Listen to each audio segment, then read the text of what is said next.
Eh ben, salut à tous les amis, bienvenue dans une nouvelle vidéo. Je voulais revenir rapidement sur le film Siam que j'ai vu sur Netflix, qui est un film thaïlandais qui nous raconte l'histoire dans un monde post-apocalyptique, d'une invasion de zombies et de quelques personnages qui vont devoir tout faire pour leur échapper, et voilà. Et je voulais vous dire à quel point c'était un bon gros gâchis, parce que la bande-annonce vendait quelque chose d'assez original, puisqu'on suit le héros qui fait du Muay Thai, qui défonce des zombies. Voilà, c'était ça le concept du film.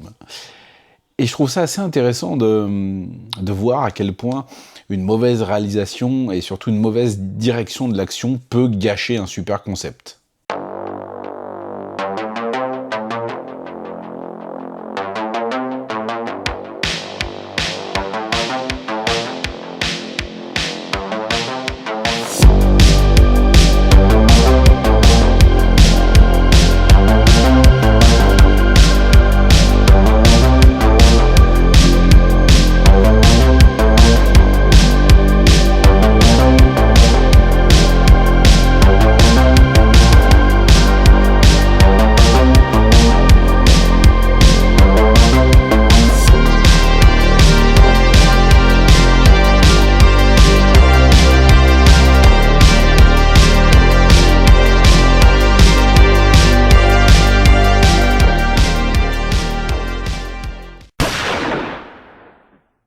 Et ça sentait déjà très mauvais avec la toute première scène d'action du film, qui est filmée et montée, mais n'importe comment. Et malheureusement, ça donne le ton, ça donne le là du film. Ça va être un bon gros gâchis.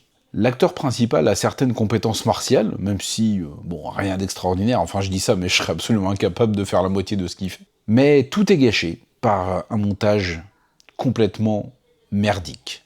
Soit on cut trop tôt, soit le héros est mal placé, on ne le voit pas donner le coup. C'est monté à la truelle, c'est très saccadé.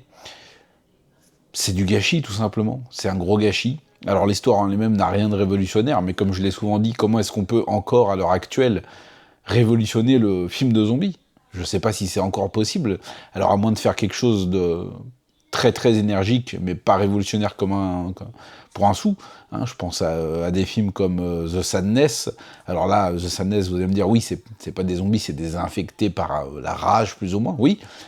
Mais c'était extrêmement gore, extrêmement violent, plein de tension et de cruauté et de sadisme.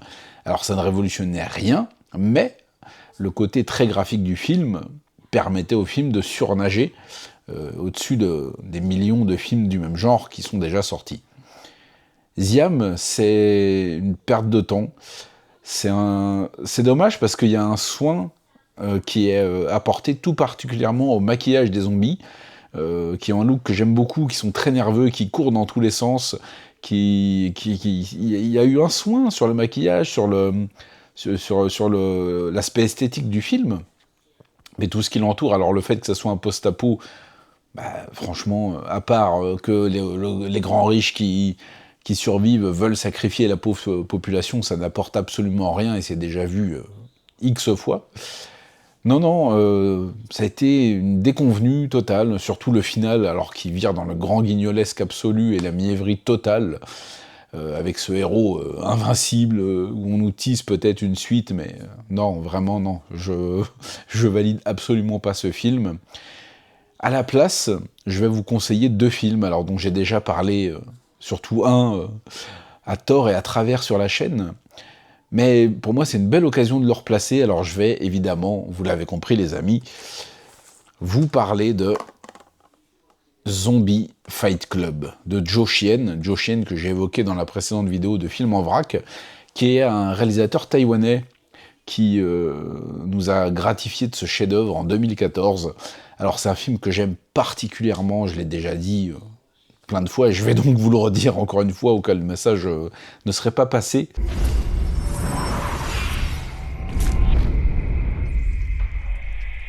C'est un film qui, là aussi, met en vedette, en lumière, une invasion zombie et un monde qui va virer petit à petit dans le post-apo. On va suivre une équipe de flics avec en leur sein, excusez du peu, Andy On, le magnifique Andy On, un acteur que j'aime énormément et qui est en train de briller enfin, j'ai envie de dire, avec tous les DTV chinois dans lesquels il joue. Hein.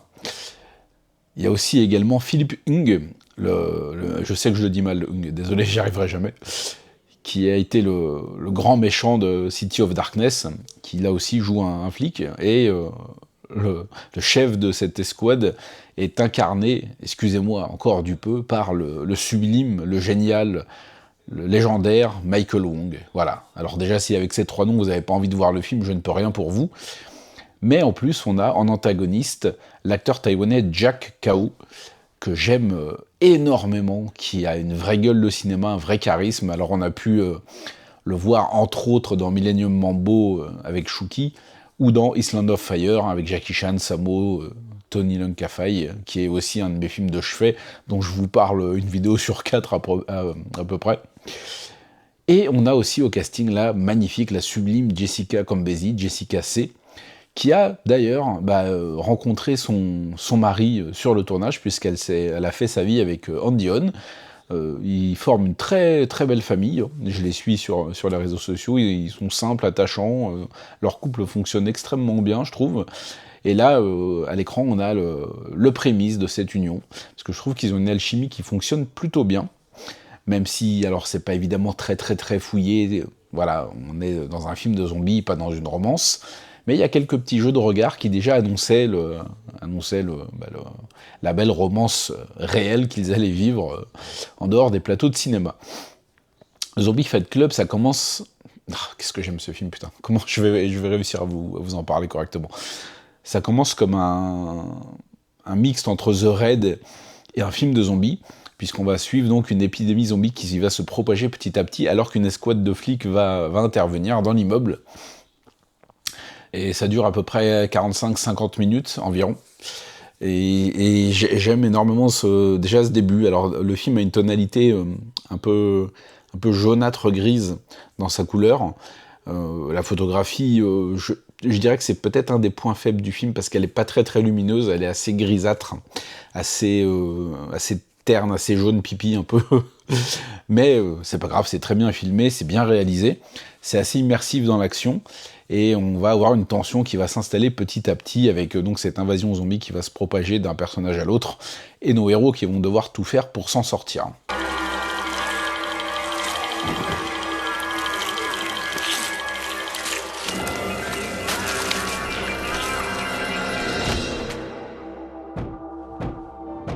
On trouve tout ce qu'on peut trouver dans un film de zombies classique, c'est-à-dire une première morsure, un personnage qui commence à pas bien à se sentir mal, qui annonce donc les prémices de sa transformation. Et ce que j'aime beaucoup, c'est que cette première partie va être très rythmée, il va y avoir pas mal d'actions, pas mal de scènes aussi, je trouve, assez dérangeantes, où la moralité des personnages est un petit peu mise à mal, notamment via le personnage de Michael Wong, qui fait des choses pas très très catholiques, on va dire, mais ça je vous laisserai le plaisir de le découvrir au sein du film. Et au bout de 50 minutes, le film change complètement de style, puisqu'on va partir dans le post-apo, un peu bis, un peu Mad Max, un peu tournoi clandestin, un peu Z, avec des petites scènes en prison entre femmes. Et ça fonctionne très très bien. Les deux parties, je trouve, se répondent vraiment bien. Ça a créé tout un univers en un seul film. Alors, rien de très très original, évidemment, encore une fois. Mais c'est vraiment bien mené. C'est un film qui a un cachet assez unique, assez particulier. Je ne saurais pas vraiment vous expliquer ce que c'est. Si vous l'avez vu, peut-être que vous arrivez à mettre des mots sur ce que je veux dire. Enfin, plutôt vous voyez ce que je veux dire.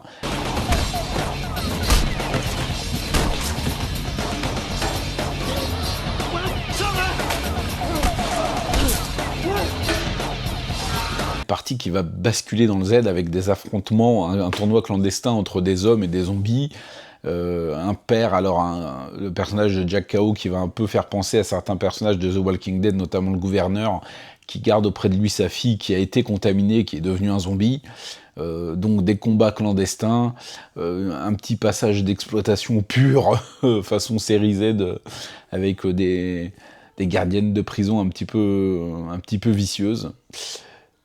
Et une fin que je trouve, que j'aime de plus en plus en fait. Une petite scène toute simple, mais qui est bardée d'émotions et de nostalgie, très bien faite. Alors les maquillages sont peut-être pas forcément les plus beaux que vous pourrez voir dans un film de zombies, mais l'ensemble, vraiment, je peux pas dire que c'est un nanar ou quoi que ce soit, pour moi c'est un putain de film. Il est vraiment excellemment mené, bien rythmé, généreux, bise, gore, avec un peu d'action, du zombie et un peu tout ce qu'on peut trouver dans ce genre de bobine. Pour moi, c'est un peu le Graal ultime, le meilleur film de Joe Chienne en tout cas, même s'il a, comme je l'ai dit, réalisé des choses intéressantes avec plus tard Abyssal Spider. C'est un film que j'aime énormément et que je rêve de voir édité dans une belle édition Blu-ray. Donc voilà, si jamais un éditeur passe par là, c'est vraiment une petite pépite à découvrir avec un pur casting HK. Un film qui ose, un mélange de genres qui fonctionne vraiment, vraiment bien. Un film que j'adore, tout simplement, et dont j'avais vraiment envie de vous parler si vous devez voir un film de zombies asiatique qui sort un peu des sentiers battus et qui est très généreux et vous séduira quasiment à coup sûr, je pense, si vous êtes des personnes de goût comme moi. Zombie Fight Club, si vous ne l'avez pas découvert après toutes les fois où j'en ai parlé, voilà, je relance encore une fois le sujet. C'est un pur bijou.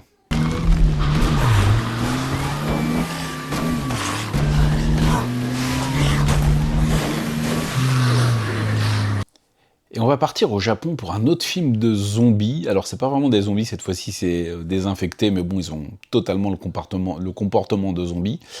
C'est l'adaptation d'un manga qui s'appelle I Am a Hero, qui a été publié pendant presque 10 ans, entre 2009 et 2017, et une adaptation cinématographique de cette œuvre a vu le jour.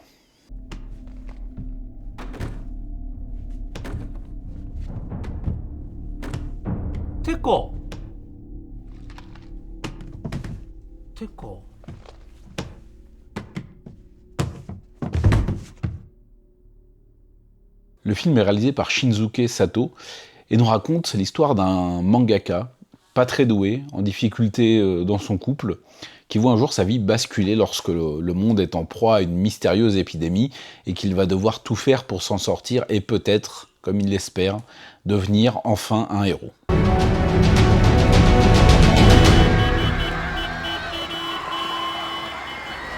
Et bon sang, quelle claque je me suis prise quand j'ai découvert ce film.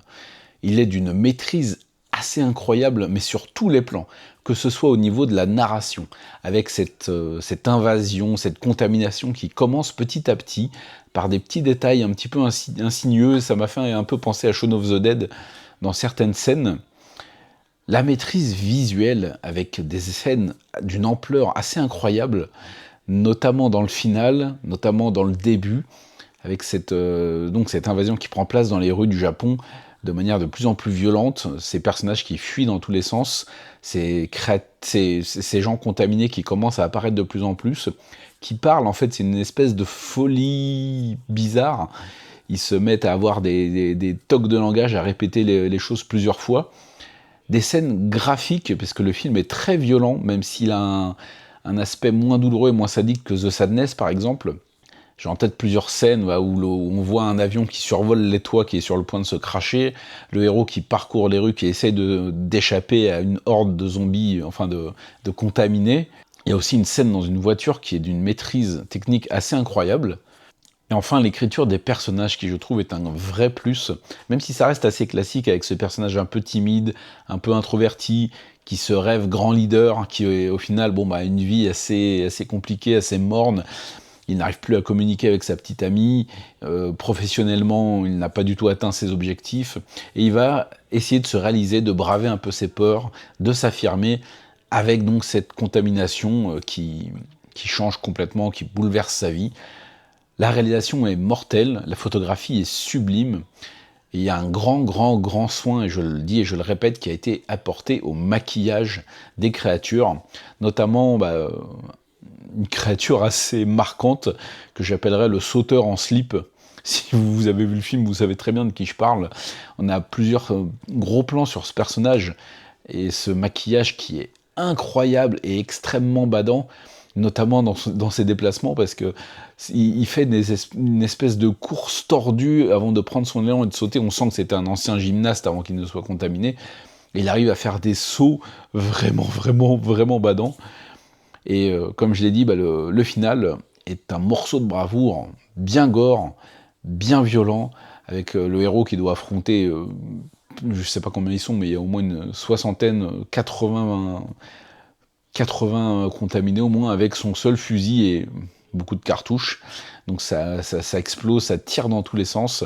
Le film dure 2 heures, et il n'a pas forcément pour ambition de révolutionner le genre du zombie, comme je l'ai dit, c'est assez compliqué, mais par sa maîtrise, sa narration, son personnage attachant, et surtout le soin qui a été apporté à l'ensemble du métrage, mais particulièrement aux scènes de tension et au maquillage des personnages, notamment les contaminés, comme je l'ai dit, il se glisse facilement dans le haut du panier. Pour moi, je pense que il est top 3 des films de zombies, contamination asiatique, voilà. Je placerais peut-être The Sadness en premier, allez, Dernier Train pour Busan quand même, parce que vraiment, à l'époque, ça a été quelque chose. Et donc I Am a Hero en 3e position, voilà, pour moi c'est le trio de tête. C'est un excellent film. Pour moi, il aurait pu faire date si peut-être il y a eu un tout petit truc en plus, même si pour moi le film ne manque de rien. Il est très bien photographié, il est bien réalisé, c'est solide. Les scènes d'attaque sont très très très impressionnantes. Non, pour moi ça a été une claque assez incroyable. Alors je ne l'ai pas en format physique malheureusement. J'aimerais, comme pour Zombie Fight Club, pouvoir le posséder en format physique. Donc si, encore une fois, un éditeur passe par là, je pense peut-être à Roboto Film, par exemple. Franchement, n'hésitez pas, ce film est un pur bijou, une vraie petite claque, un régal de tous les instants. Alors j'ai pas lu l'œuvre originale, j'ai vu que le film. Je sais pas s'il y a beaucoup de différences. Je pense que le film condense un peu toute l'œuvre écrite, peut-être, je sais pas, parce qu'il a été, le film a été réalisé 1 an avant, je crois, la fin de l'apparition du manga. Donc je ne sais pas s'il y a beaucoup de fidélité ou si il y a quelques libertés qui ont été prises. En tout cas, le film vaut vraiment, vraiment, vraiment le coup. Donc n'hésitez pas. Je vous invite vraiment à la place de Ziam à découvrir ou à redécouvrir Zombie Fight Club et surtout I Am a Hero. Voilà. Ce sont 2 bijoux dans le style du zombie dont je voulais absolument vous parler en passant par cette sortie Netflix un petit peu décevante. Je voulais aussi profiter de cette vidéo pour faire un petit hommage au réalisateur Taylor Wong, dont on a appris le décès aujourd'hui, là on est le 16 juillet. C'est le réalisateur d'un diptyque, Rich and Famous, avec Chow Yun-fat et Andy Lau, et Alex Mann, Rich and Famous Tragic Hero, voilà, qui sont sortis chez Spectrum, qui sont sortis plus ou moins à la même époque que le Syndicat du Crime, et qui sont 2 polars bien vénères. Alors j'aime beaucoup le premier déjà, Rich and Famous, qui pose un peu les bases d'une histoire de gangster assez classique et de trahison, d'élévation dans le milieu. Mais surtout, je souligne Tragic Hero, où Chow Yun-fat et Andy Lau refont le final du Syndicat du Crime 2 avec des lance-roquettes, où ils affrontent Alex Mann. Il y a aussi le très regretté Ng Man Tat qui joue dedans. On a Karine Allo aussi, je crois, si je dis pas de bêtises. Alors le réalisateur n'a bien sûr pas fait que ces 2 films, il a réalisé quelques bobines plutôt sympas. Notamment Buddha's Palm, entre autres, sorti en 82. Bref, on a beaucoup de pertes ces temps-ci, beaucoup de comédiens, beaucoup de gens qui décèdent, alors prenez soin de vous. Et voilà, Rich and Famous, Tragic Hero, Buddha's Palm, tout ça, c'est des films à se revoir en boucle, avec plaisir, en rendant hommage à tous ceux qui les ont faits. Voilà. Bon les amis, je suis vraiment content de ma petite installation. Le mec est juste content parce qu'il a tiré son bureau et s'est assis sur une chaise. Mais voilà, je suis bien à l'aise là, ça fait vraiment plaisir. Je peux faire mes vidéos tranquillement. En tout cas les amis, je vous invite à me donner votre avis sur Ziam, si vous l'avez vu, s'il vous a moins déçu que moi peut-être. N'hésitez pas à me donner votre avis dans les commentaires. Et surtout me parler de Zombie Fight Club et de I Am a Hero et de Rich and Famous et Tragic Hero, si vous les avez vus. Je vous invite à redécouvrir ou à découvrir ces films et à m'en parler dans les commentaires, je serai très content de vous lire. Et en attendant, ben moi je vais m'offrir une petite semaine de vacances, ma foi. Et on se revoit début août.